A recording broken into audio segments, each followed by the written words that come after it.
Hey, dude. Hey, how's it going? It's going good. Good, It's going good, real good.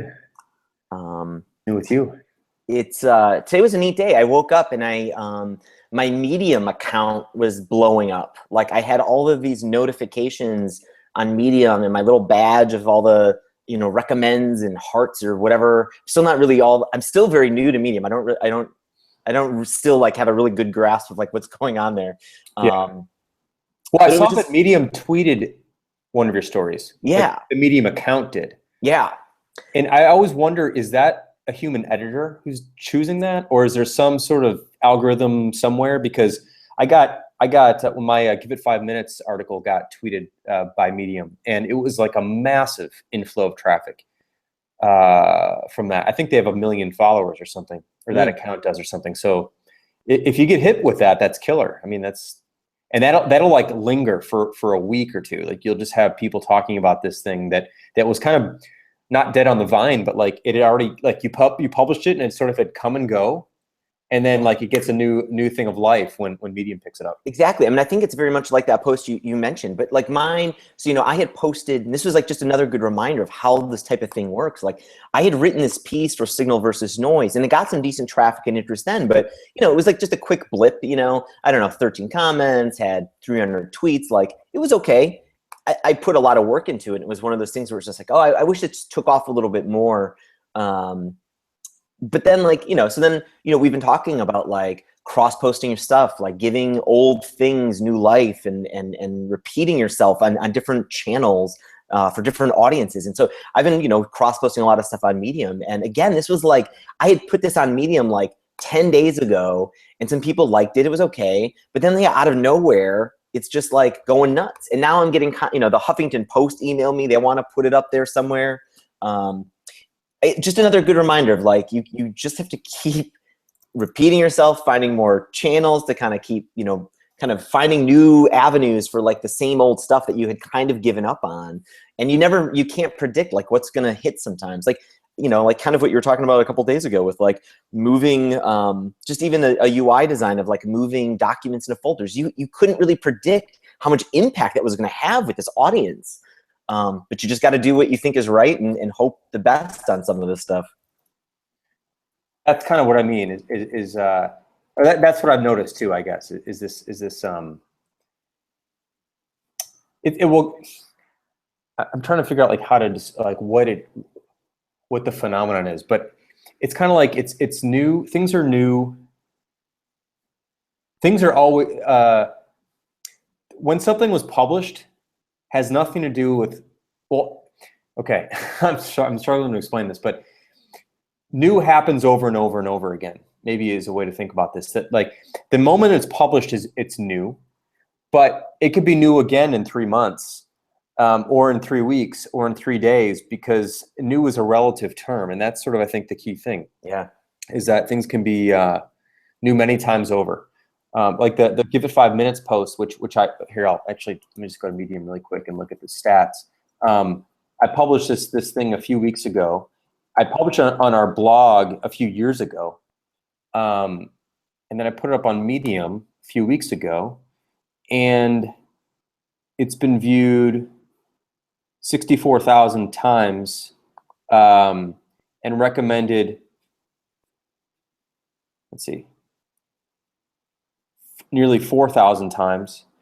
And this is something I wrote years ago, but it was fresh and new to people who'd never seen it before. And there's always a new generation of freshmen every year, right? So there's always another batch of people who've never seen anything you've written or never heard of anything you published. So I think continuing to republish things isn't like retreading old ideas. It's like it's giving something new life because there's new people who are paying attention for the first time. Yep. I think sometimes we have a tendency to think that things are old if like that you're running reruns. But someone who's never seen Seinfeld before, who's seeing it right now for the first time, it's like, this is awesome. I didn't even know about this thing, or whatever it might be. Or like, I've never seen Breaking Bad, and maybe in the next couple of years I'll get around to seeing Breaking Bad. And for everyone else, it'll be old, but for me, it'll be brand new. And it's killer, Yep. So anyway.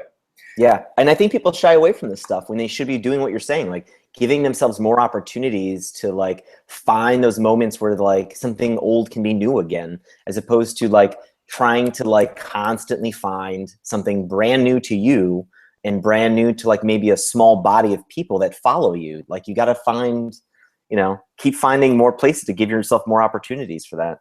Yep. So yeah, what's going on over there? Like you guys are, November 3 is coming up. Yep. So we're launching Basecamp publicly next Tuesday. It's a week from today. Yeah. And we are finishing up some stuff. We ran into a few things that we had to tighten up before we are going public. We've got a few, I think it's maybe so far close to 1,000 invites are out there now. So we've spotted a few things that we didn't spot during beta that we're tightening up, and some performance issues and some other things. But one of the other things is we want to get the transition. So anytime we do a new version of Basecamp, there's a set of questions that people ask, like a radically new version. So like a point version 3 versus 2, because we keep the old versions around and we don't force people to upgrade. So there's always questions like, do I need to upgrade? What happens if I do? What happens if I don't? There's questions like, do I have to pay for multiple versions? Can I move my stuff over? Will I have to move at some point? Like there's all these standard questions. And then there's also like sort of steps.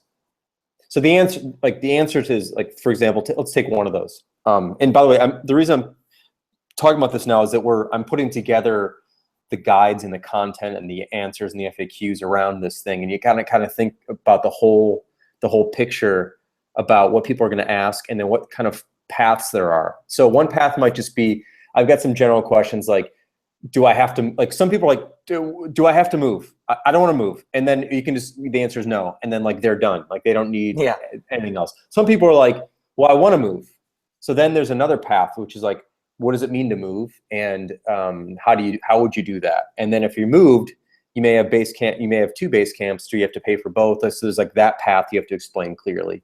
And then there's also this other path, which we've decided on, which is people who want to move or want to start using Basecamp 3 as their primary Basecamp, but they have stuff going on in existing Basecamps. And we're not allowing people to move projects into the new Basecamp. So they basically, those projects, if they have them in Basecamp 2, which is like today's version, they can keep them there. But we don't want them to be charged for 2 different accounts. So then there's this other path, which is we're creating a new like package inside each existing version of Basecamp, which is, we haven't come up with a name yet, but let's just call it idle for now, where you can idle your Basecamp, which basically means you have full access to any ongoing things that are happening in, like, let's call Basecamp 2 or Basecamp Classic, but you cannot create new projects in those products, but you also don't have to pay for them anymore. Sure. So like if you're paying for Basecamp 3, you don't have to pay for Basecamp 2 or Basecamp Classic, and you can still use Basecamp Classic and Basecamp 2 for existing projects, but you can't create new ones. And if you want to do that, it's an option. We don't want to force that on people, because some people do want to create things in both. So you have to basically decide that you want to pick you want to shift your Basecamp 2 into idle mode, which is like a different mode, which, anyway, we have to like, we know what we're going to do here, and now we have to sort of finish it this week and explain it so it's clear to everybody. And then we're also like applying a credit on your account. If you use Basecamp 3, we're going to give you $150 to help sort of ease the transition cost and some things like that. So anyway, I'm working on writing this all up, but what I think is interesting is all the variations and derivations we've had to explore to come up with this final approach. And because this wasn't easy. I mean, we talked about it a little bit on the show. I forget how deep we got into it, but like this was a bumpy road for you to figure out, right? I mean, It was kind of a pain in the ass of a problem from Basecamp 1 to Basecamp 2, right? We did this once. And that time we encouraged transition, which meant we encouraged people to move from Classic to the new Basecamp, which is now called Basecamp 2, but anyway, Classic to Basecamp. And we encouraged transition. It was built into the sign-up flow, and like we put everyone through, we like encouraged people to go through it, and that ended up being a big mistake. And so this time we're learning and going the opposite direction, which is we're not encouraging people to move anything. In fact, there is no way to actually move anything. That you can start new stuff in Basecamp 3. You start fresh, new product, new place, new space. Everything that you have going on in Basecamp today in the previous version or versions stays exactly where it is. Nothing changes there. The people who are used to using that version can keep using that version. You don't have to change in the middle of anything. But then there's like pricing implications and all sorts of other things. And so we're kind of trying to make this really clear as possible. For the previous thing, we had this like really complicated chart, which had like 6 columns and like some things were like prices were applied, and it was like you had to do some math. It was terribly confusing. Oh, wow. And that we should have known it at the time, but we kind of knew it, but it was kind of too late. So this time we've really simplified it, but I still suspect it's going to be slightly confusing. So I'm trying to make it as clear as possible given the realities of the situation. Anyway, so that's what I'm working on this week, especially. Interesting. Yeah, it's just one of those things. Yeah, that's pretty wild. So I mean, and you might have just mentioned it, but I might so you won't be able to create a new account with the Basecamp 2? Like, are you kind of signing, like if you don't have a current Basecamp 2 account, is that you're kind of going to get locked out? You mean for new customers? Yeah. I mean, we're going to sell, like, once we launch next week, Basecamp 3 officially, if you go to basecamp.com, the one you're going to sign up for is Basecamp 3. Gotcha. There will be a backdoor for people who absolutely want a previous, like, we still sell Basecamp Classic to those who want it, but they have to know they want it, and they have to contact us, and then we can give them like a way in. But it's mostly for people who are just used to that and just want that. Right. But it's not a choice. Like, you don't get the choice when you go to basecamp.com which one you want to buy. Like, you buy the latest version. Sure. But if you're in the know or you have a previous version, you can buy one of those. In fact, we only allow you to buy one of the previous ones if you already have one of the previous ones. Because we don't have any supporting materials around the previous one, so we don't want to onboard new customers who've never seen, But yeah, so you can technically still get old versions of Basecamp. Or they're not old, really. Old's even the wrong. Remember we talked about earlier. Old, it's not old. Previous versions. You can still get those if you already have one. Yeah, makes sense. So anyway, this is one of the costs of doing it the way we do it, but we think it's ultimately a very small cost compared to the cost of forced transition, forced change. I don't think people like to be forced into things. And I know people who've been forced into things with Salesforce, especially. Salesforce occasionally runs like major upgrades, and they force people to transition. There's a date that I think you have to do it by, but people procrastinate, and of course, and at the last minute they realize everything's going to change on them, and it's a lot of anxiety around that. So we've chosen not to do that. There's other costs associated with that where we have to sort of explain the difference, and we have people on different versions and everything, but we're much more comfortable with that because that's really more of our problem than our customer's problem. We don't want to disrupt customers in the middle of their work. Yeah, it's a delicate balance. Like, I mean, we go through this constantly. We want to improve high-rise. I don't think we're in a place yet now of creating, high-rise next at the moment. Right. And so it's a delicate balance because, like, we want to add new stuff. There's some things that we think we could even improve. We've talked about it many times on the show, even just like a redesign. Even aesthetically, there's like, we've even been touching some little places where like the icons don't look good yet on a Retina display. So we've changed the icons here, and we still have to change some stuff here. And we might want to, pick a slightly different, typeface. And so it gets hairy though, because really quickly you can get into that realm of like, wait a minute, are we going to just upset the entire old customer base? Not old, but the current supporting people who have paid for this product for years. Giving them a problem, like shifting so many things around is something that weighs on me heavily because it makes them upset and like really hurts the business. So even I get nervous about it because it's like, even now we're debating a typeface change. Like, let's just try, because like we use I believe we're just using system fonts. So high-rise right now looks different on a Mac than it looks on Windows. And so that's kind of a quality problem too, because like not like, we do browser testing, but it's really hard to make sure, like, does this look right in Windows right now? Yep. And so we'd like to kind of get on one typeface for all of Highrise, no matter if you're on Windows or Mac. But it came up like, should we switch to a serif typeface for body copy, right? A lot of people think serif typeface is easier to read. There's a lot of text in Highrise. You're reading emails, sometimes chain of emails. Like, there's a lot of stuff to read. Would it be better if it was a serif typeface? You could argue yes, but at the moment, my gut says, no, let's not do that, because I have a feeling that's going to upset a lot of people. I don't know. I don't know. Do you have any thoughts on that? Am I over worrying about this? I would say that you're over worrying, but but it's like, I mean, you could always, if you wanted to, offer both, right? But that's, things don't look the right size, and so then it's more than just a style sheet. Well, it's a style sheet tweak, but it's more than just a typeface tweak. It's styles and things like that. But I'm going to go to Gmail really quick. So Gmail uses a sans serif, right? Yep. At least default, and there might be a way. I'm looking in settings now too. I'm not even sure. I'm just looking at a few sites, right? So the New York Times is serif. Medium, all Medium posts are sans serif. Oh, no, they're serif. They're serif. Yeah. They're serif. Yep, they're serif. The headlines are sans. I mean, Kindle, it uses something called, they made their own font called Bookerly that is a serif. People are kind of, I think, have agreed, like, serif is good to read for lots of text. But I think a lot of apps, I'll go, like, professional apps from Dropbox to, you guys, to, like, big, heavy use apps, are sans serif typefaces. Yeah, I guess, like, does it matter? Is sort of my other angle. Like, people seem to, hundreds of millions of people seem to be able to read emails in Gmail just fine. I know.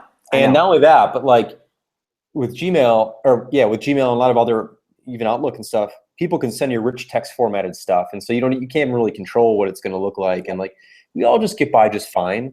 I don't know if people are like, it's hard to read emails because of that. I just don't feel like that's really a concern. Right. I think it might be different if you're reading a book that is 600 or 230 pages, and you're following in short line. Like, to me, that's a different animal, which is why a lot of books do have a serif typeface. It's like, I think at that level, yes. Yep. But I'm not so sure that's true on the screen for what is relatively, ultimately, fairly short copy. Even the long emails are short. You skim them. Yeah, it's not like, I think most people, especially in the business world, do a lot of skimming. Like, so it's like, sure, there's a lot of text, but they're not reading it all most of the time. Maybe you read a whole email, but a lot of the stuff that's there in Highrise is for like reference purposes, just to know, like, oh yeah, remind me, yes, that's there. I'm not reading all 1,000 words over again. Right. So anyway, that's just yet another decision that, like, it's hard. Like, I'm trying to balance, like, upsetting a lot of people who are used to the way it's always been, versus, I don't know, maybe it's a good idea to go with something like this. But my gut at the moment says, nah, that's too much of a change. And I don't think it's a big enough win. Like, I don't think we get that much, versus, trying to add a new feature, or the time to invest in something else that a lot of people are asking for, versus, are we really making this easier to read? Anyway, so yeah, that's one decision I think we've sort of landed on. And we might see if some people, we might try to do some user testing with a small population of folks to see if they, like, really gravitate towards a serif typeface. But I think our time might just be better spent on some other projects too. Yeah, I think that's what in my opinion, that would be kind of there's probably higher value targets that you can be attacking than switching to typeface. Yep. I would approach the typeface change. I think if you're going to ultimately do a new version of Highrise, that feels like that's the moment to maybe do a major switch like that, because like the whole interface is being updated, and it's like, we've chosen this because, versus I'm used to something looking one way, and then like there's sort of a change that you notice on every screen. I think it's harder switch midstream on that. Yeah. But again, I don't really think it matters either. I think you're fine. Right. Yeah, I think you're totally fine as is. Yeah. So I think the right approach is we'll find a compromise here where maybe we'll switch to a serif to get a nice kind of view that we can like agree isn't changing radically on Windows versus Mac, and we'll not switch so crazy to move the furniture too crazy. Anyway, so that's something we've going on. Yep. Cool. Cool. Yeah. It's 3:30. I don't know if we've chew on another topic. What are we at? We started a little bit late, right? I think we're let's call it an end today. I think that's cool. A nice clean break. Cool. Yeah. All right. Then see 3 o'clock work again tomorrow. Yeah, 3 o'clock's good tomorrow. Cool. Yep. I'm wondering if there's actually. I was thinking about something I might be able to show tomorrow. I'm not sure if it'll be ready. If it is, I'll do some screen sharing tomorrow. We'll see. Okay. Cool. Sounds good. All right, guys. Bye. See you tomorrow. Please subscribe to our YouTube channel, and we will see you tomorrow at 3 o'clock Central. Later. Later.